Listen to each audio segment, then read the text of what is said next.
Well, we're here live with the banned and restricted announcements. So let's break it down. We are not in Clown World, thank God. Going through standard, no changes. Pioneer, we lost Amalia and we lost Soren. So the Vampire Plague is over. I am sad they hit Amalia. I really thought they'd hit Royal Growth Walker and leave her in as like an interesting threat. But yeah, sadly a little too strong for the format. Modern, we saw the banning of Nardu and Grief. So we're 2 of the 5 there before we get rid of these stupid elementals, which were totally a mistake for the entirety of the format. Then maybe we can get rid of all the other free spells, and then Modern will be playable again. Legacy, they lost Grief. Vintage, I have no idea. Explorer is the same as Pioneer. And nope, effective date for MTG Arena will be tomorrow, I believe, yep. So let's see what they say about this. Today we start with addressing the issue we had, timing of blah, blah, blah. This is about the timing regarding regional championships.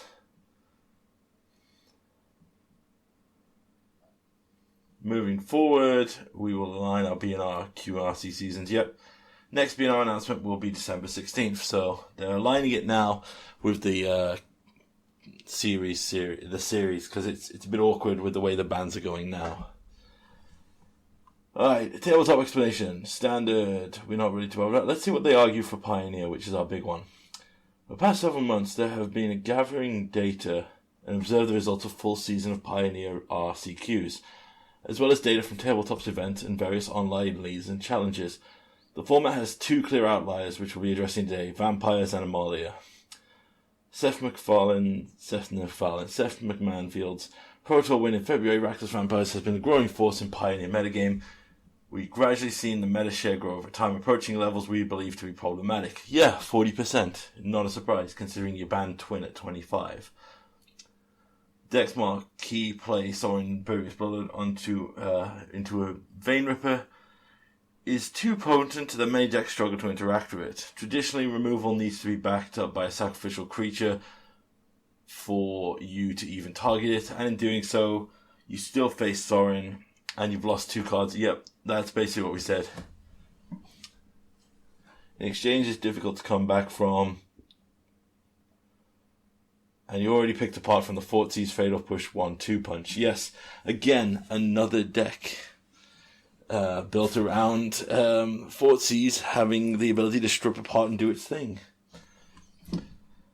With such a large metagame share, over 30%, it's clear the deck requires shrinking diversity to the metagame. We deem unhealthy. While it's very likely that Rakdos Vampires will simply transition back to a more traditional Rakdos mid-range deck, we believe the removal of the turn-free pressure should open up the metagame by giving other strategies some more breathing room. I have thoughts on that. I think because of the predatory nature of Arena will just see everyone go back to Rakdos mid-range because they don't have to spend any wildcards. As for the Pioneer metagame diversity regularly, I think we're just going to see a tick up in Phoenix to fill a little bit of gap. Like, the most competitive players will now go to Phoenix because I think Phoenix is now uncontestedly going to be the strongest deck. I believe many people might go back to Rakdos mid-range. The problem is Rakdos mid-range is a solid deck, but the true strength of the Rakdos Vampires deck was the shell with that. So I do believe we'll still just see over 30% Rakdos mid-range. Let's just see what else they say here. While Soren existed in Pioneer for quite a few years without causing problems, we've now seen the release of a single powerful top-end vampire has brought it right to the front of the metagame. Yep. Most likely, 2 cards will cause the environment future. Yeah, basically saying that they can't ban Vein Ripper because if they print another top-end vampire, the same thing will just happen again and again. So yes, he's been banned.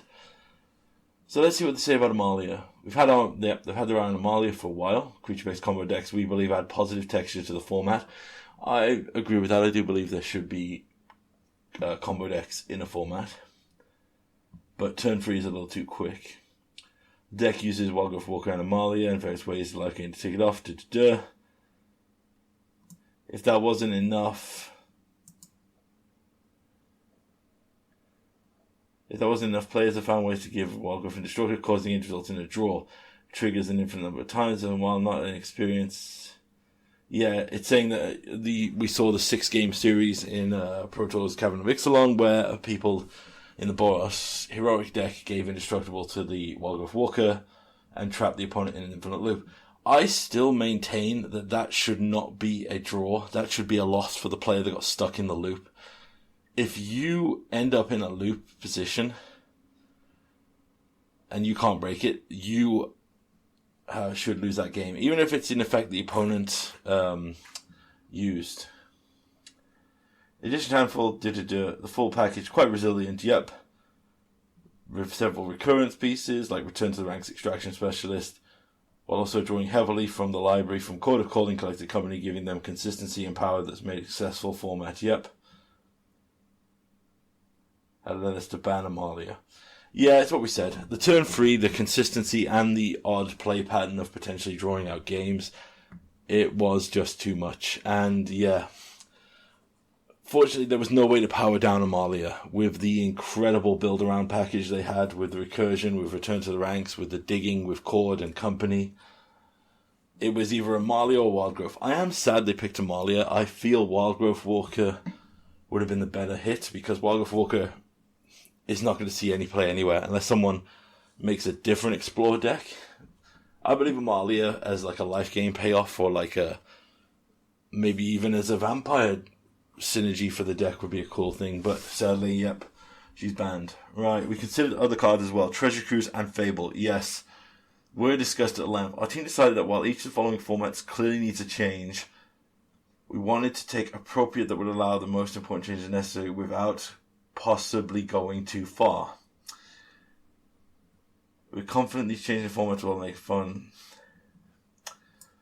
Right, so they're saying that Fable is still on their mind and Treasure Cruise. I don't think Treasure Cruise is as much of a problem in Fable. Like, I know it's strong. The one they've got to get rid of is Picklock Prankster. The fact that is a mill 4, power up your delve, a body that can put the counters on from Prophesydelic Memory. Treasure Cruise is not the target to Hidden Phoenix. It should be the Picklock Prankster. And Fable's life has been too long in Pioneer. I think we'll just see everyone go back from Rakdos Vampires to Rakdos Midrange, and in a week, because the transition will be slow, we'll just hear everyone complaining that, God, we've got to get rid of Fable of the Mirror Breaker. So yeah, it's as we expected, unfortunately. They took out Sorin, but Amalia went to permanently kill the combo. They are aware that people will probably go Rack to Sorin, but they're hoping, not Sorin, to Rakdos Midrange, but they're really hoping that it will open up the meta more. And maybe it will, maybe it won't, but ultimately, Pioneer's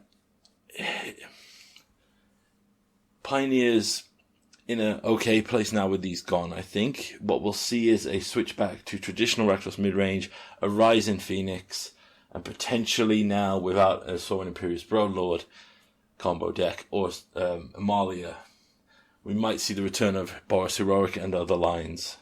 It'll be interesting to see, but yeah, overall, I'm very happy with the band announcement. They hit the two obvious targets, the two decks that had to be hit.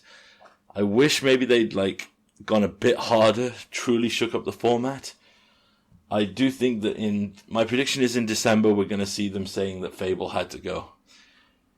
Because I do think that if Rakdos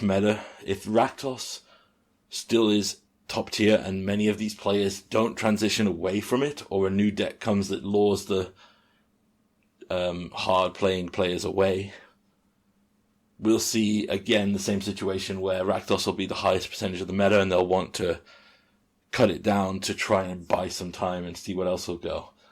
All in all, though, pretty solid band announcement.